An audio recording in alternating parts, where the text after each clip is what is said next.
भारतीय राजनीति में कुछ चेहरे ऐसे होते हैं जिनकी पहचान केवल पद से नहीं बल्कि उनका व्यक्तित्व ही उनकी कहानी कहता है।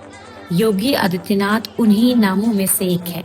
एक ऐसा सफर जो पड़ाव के छोटे से गांव से शुरू हुआ और देश के सबसे बड़े राज्य की सत्ता तक पहुंचा।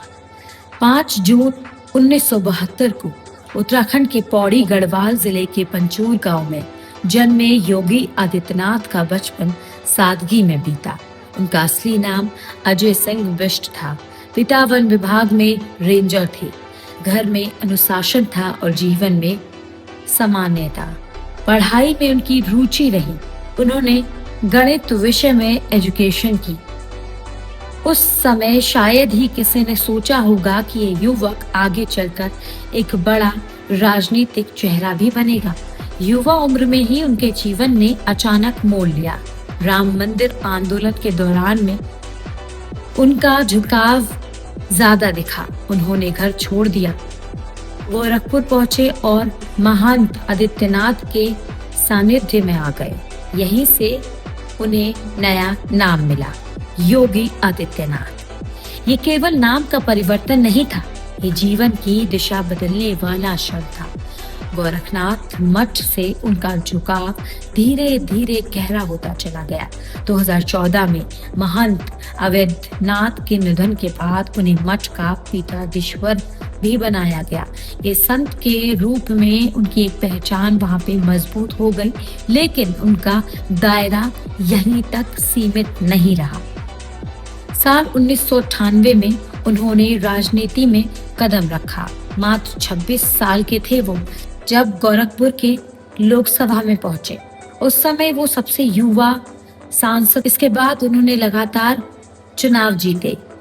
1999, साल 2004, 2009, 2014 में भी जनता ने उन पर ही भरोसा जताया। इसी बीच उन्होंने हिंदू योगा वाहिनी का गठन भी किया। ये संगठन पूर्वांचल में सक्रिय रहा। इससे उनकी राजनीतिक में पकड़ जो है वो बहुत मजबूत हो गई।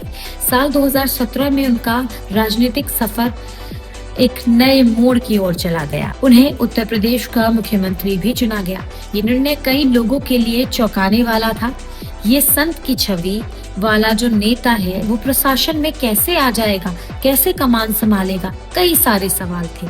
उन्होंने कार्यकाल में कानून व्यवस्था पर भी विशेष ध्यान दिया। फिर क्या था, ये सवालों पर ही ताला लग गया। विकास के क्षेत्र में भी कई परियोजनाएं सामने आई। एक्सप्रेसवे का निर्माण, फिल्म सिटी की योजना, अयोध्या में राम मंदिर से जुड़ी सारी गतिविधियों के लिए वो हमेशा सुर्खियों में रही। उनका समर्थन इन्हें निर्णायक नेतृत्व का उदाहरण मानते हैं, जबकि आलोचक जो है वो कई सवाल उठाते हैं। साल 2022 में उन्होंने एक राजनीतिक उपलब्धि भी हासिल। 5 साल का कार्यकाल पूरा करने के बाद योगी आदित्यनाथ दोबारा मुख्यमंत्री बने। उत्तर प्रदेश की राजनीति में एक महत्वपूर्ण घटना मानी गई। इससे उनकी स्थिति और भी मजबूत हो गई। योगी आदित्यनाथ का व्यक्तित्व तो अलग ध्रुवों को मेल करता है, एक संत वाला, दूसरा और एक सख्त प्रशासन वाला। यही संयोजन उन्हें सबसे अलग बनाता है। उनकी कहानी केवल सत्ता की कहानी नहीं है, ये एक परिवर्तन की कहानी है। समय के साथ उनका ये सफर किस दिशा में जाएगा, ये आने वाला दौर ही तय करेगा। फिलहाल इतना तो स्पष्ट है कि भारतीय राजनीति के प्रमुख चेहरे में उनकी एक अलग पहचान है। आप इस पर क्या कहेंगे, हमें कमेंट बॉक्स में जरूर बताएं।